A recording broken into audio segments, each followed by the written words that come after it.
Hello everyone, আজ আমি আপনাদের সামনে আমাদের নতুন শিক্ষাবর্ষের যে নতুন নতুন চমকগুলি নিয়ে এসেছি। প্রতিদিন একটি করে উন্মোচন করছি আপনাদের কাছে।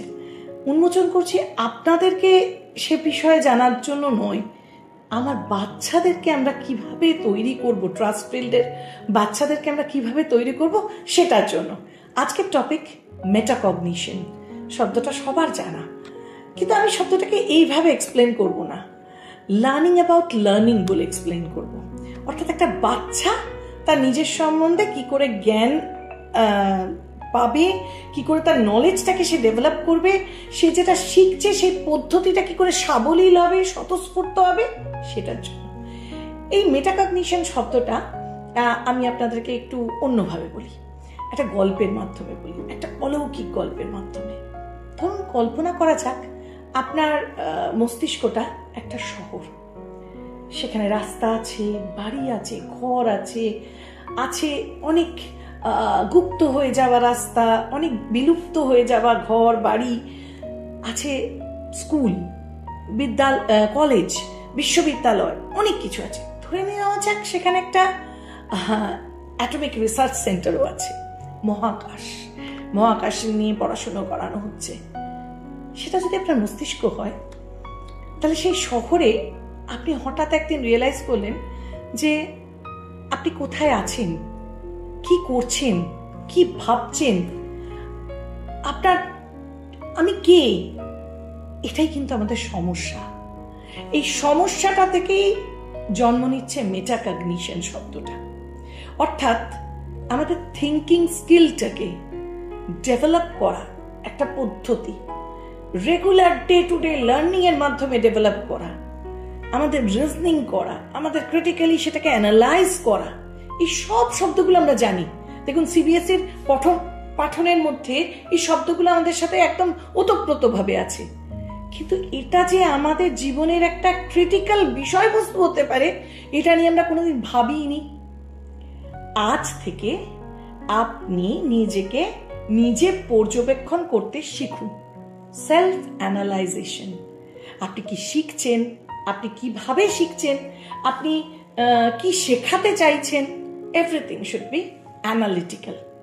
যদি আমরা এটা করতে পারি, ধরুন একটা বাচ্চা ক্লাসরুমে বসে সে কি শিখছে, যদি সে তার শেখার বিষয়বস্তুটাকে খুব সাবলীলভাবে অ্যাকসেপ্ট করতে পারে, তাহলে তার কাছে শেখাটা খুব ন্যাচারাল, তার শেখাটার মধ্যে কোনো রকম ডাউট আসবে না।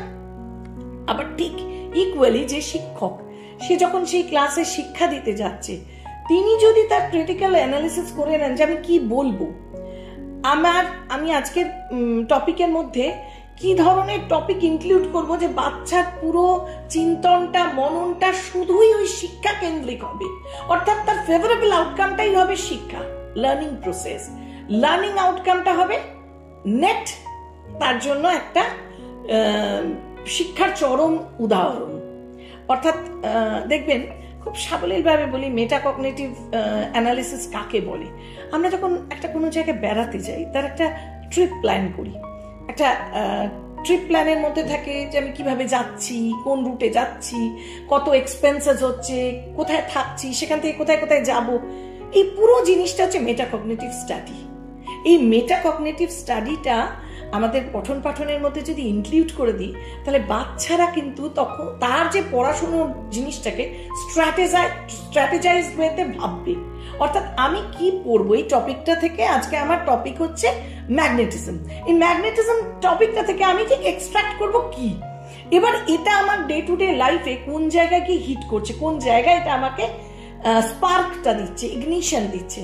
তাহলে অটোমেটিক্যালি সেই টপিকটা সে বাড়ি গিয়ে আপনার কাছে যখন রিপ্রেজেন্টেশন দিচ্ছে যে আজকে আমি না ম্যাগনেটিজম শিখেছি, চুম্বকের আকর্ষণ শক্তি, এই পৃথিবীটা একটা চুম্বক, এই আর্থটা একটা হিউজ ম্যাগনেট, জানো মা, এই আর্থের ওপর দিয়ে আমরা আছি, তাই জন্য আমরা পড়ছি না, মাধ্যাকর্ষণ শক্তি, বিভিন্ন রকম জিনিস আপনাকে বোঝাচ্ছে। আপনি ভাবুন তো, আপনি আপনার বাচ্চাটাকে দেখে কতটা আনন্দিত হবেন। এইটাই হচ্ছে সাবলীল এডুকেশন, এটাই আমাদের মেটাকগনিটিভ নলেজ দেওয়ার একটা পদ্ধতি। এই মেটাকগনিটিভটা খুব বৃহত্তর অর্থে এটা সাইকোলজির একটা বিরাট ক্রিটিক্যাল জিনিস। এটা প্রথম স্ট্যাটফোর্ড ইউনিভার্সিটিতে ডক্টর ফ্ল্যাভেল এটা নিয়ে রিসার্চ করেন, এবং উনি তখন বলেছিলেন প্রত্যেকটা মানুষের চিন্তা শক্তি ডিফারেন্ট, অর্থাৎ যে শিক্ষক তারও চিন্তা শক্তি ডিফারেন্ট, যে শিক্ষা নিচ্ছে, যে গ্রহণ করছে সে আধারটারও চিন্তা শক্তি ডিফারেন্ট। প্রত্যেকের এই চিন্তন আর মননটা নিয়েই হচ্ছে মেটাকগনিটিভ নলেজ। এই মেটাকগনিটিভ নলেজটা হচ্ছে আপনার সেলফ রিয়েলাইজেশন, সেলফ অ্যানালিসিস, এবং সেটাকে ক্রিটিক্যালি অ্যানালাইজ করা যে আমি ঠিক কিভাবে চাইছি। Control of one's personal thought process, আমি আমার থট প্রসেসটাকে কন্ট্রোল করতে পারছি। ভাবুন তো, এইটা যদি একটা বাচ্চার মধ্যে আমরা আনতে পারি, তাহলে সে যদি তার থট প্রসেসটাকেই কন্ট্রোল করতে পারে, তাহলে কোনোদিন কি কোনো বাচ্চা আমাদের কাছে কোনো রকম এমন আবদার করবে যেটা আমরা পরিপূরণ করতে পারবো না বা যেটা সঙ্গত নয়? কখনো করবে না, কারণ সে তো তার থট প্রসেসটাকে কন্ট্রোল করতে শিখে গেছে, সে তো তার চাওয়া পাওয়াটাকে অ্যানালাইজ করতে শিখে গেছে। আমরা ট্রাস্টফিল্ড স্কুলের প্রতিটি মানুষ, team Trustfield, under the able guidance of our honorable director Waliul Islam sir, আমরা তার নেতৃত্বে এমন একটা পঠন পাঠনের চমক এনে দিতে চাইছি আপনাদের সামনে, যেটাতে ধুলিয়ান তথা পুরো মুর্শিদাবাদ তথা পুরো বাংলা গর্বিত বোধ করবে এরকম একটা স্কুল সবার জীবনে আসুক। আপনাদের সমস্ত স্কুলগুলিতেই এই ধরনের পঠন পাঠন আছে, শুধু অ্যানালাইজ করাটাকে আমরা অন্যভাবে একটু চিন্তা করছি। আমরা সবাই আসুন একত্রিত হয়ে, প্রতিটা স্কুলকে আমি ইনভাইট করছি, আমরা সবাই একত্রিতভাবে এই চিন্তাটা আজকে সমাজের বুকে উপস্থাপন করি। আর দেখবেন তাহলে সমাজ একদিন এতটা উন্নত মানের হয়ে গেছে যে আমরাই মনে করব হ্যাঁ আমাদের বাচ্চারা উপযুক্ত। ধন্যবাদ।